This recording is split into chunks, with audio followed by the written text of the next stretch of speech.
I'm getting ready to do something too. I'm running for president. So I'm hitting the road to earn your vote. Because it's your time. And I hope you'll join me on this journey.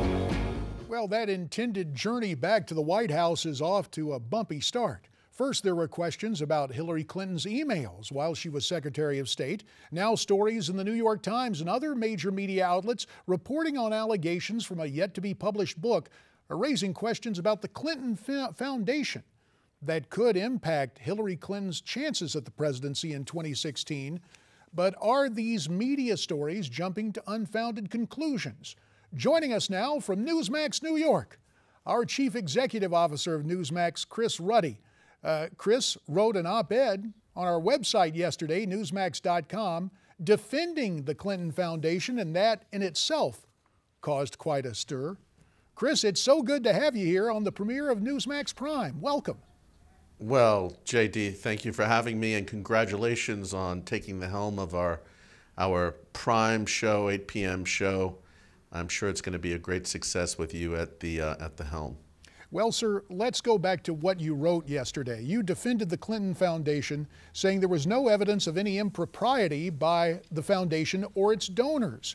In retrospect, were you surprised that your op-ed caused such a stir? Well, I wasn't planning on it getting so much attention. It was linked from the Drudge Report, Politico, the Washington Post, Media Matters, a whole number of blogs and websites picked it up. And I think the reason why it was picked up is I was adding something to the debate that most people didn't know. And I know there's a lot of smoke. We've been talking about all the smoke. Is there really a fire? And I'm in a very unusual position because I am known as being a conservative journalist. I'm very proud of that fact. Unembarrassed by that fact. But yet I admire President Clinton for the work he has done in his post-presidency. And I admire the work of his foundation, of which I have been a donor through the years. And I have never seen, in all my dealings with that foundation, any whiff of politics, of political opportunism, of anyone trying to use the foundation money for their own purposes. And so when I hear these allegations, I really feel that I really should speak out about it and give what my take on it is. And if you look at all the allegations in the new Peter Schweitzer book, there's no real substantial allegation that's proved that they had done anything wrong with any of the funds they raised or at the time Hillary was in government. My point is, until you have proof, you shouldn't make the allegation. Well, you mentioned the author, Peter Schweitzer, and he canceled his interview with Newsmax TV after your op-ed came out at newsmax.com. We think he made a mistake because we want to get all sides of the story. What should we do, boss? Should we invite him back on? Well, he's always welcome. Everybody's welcome. And I think we have a history, even though I have a point of view about it, of giving people a platform to express themselves where we don't ambush them and we don't shoot them down. And as you know, JD, we have had Peter on many times on Newsmax through the years. We've been a very strong supporter of some of his previous books. Most people don't even know how the Clinton Foundation works, which is interesting. The Clintons don't raise most of the money for themselves or their foundation.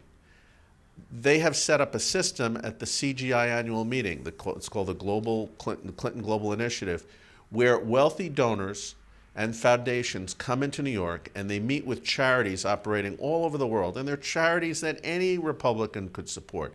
Education, healthcare, business development, clean environment, all things that are nonpartisan. Fair enough. And they don't ask for the...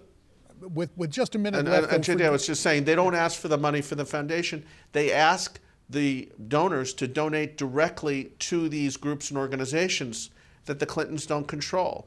So it has been valued that over the past 15 years, they have raised $100 billion for these charities that represent the goodwill of the American people. And it doesn't go to the Clinton Foundation. There is some money that goes there, and it goes for very, I believe, worthy causes, and there's no political activity that I have ever seen.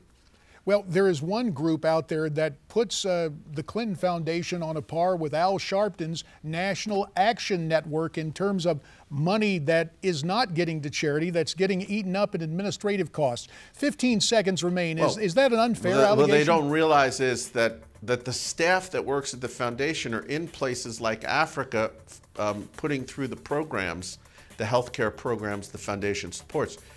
You need those people and pay those salaries. That is part of the charity. They're not sitting in New York in luxury offices all day long. Most of the staff are out in these places that, frankly, most people would not go without bodyguards to.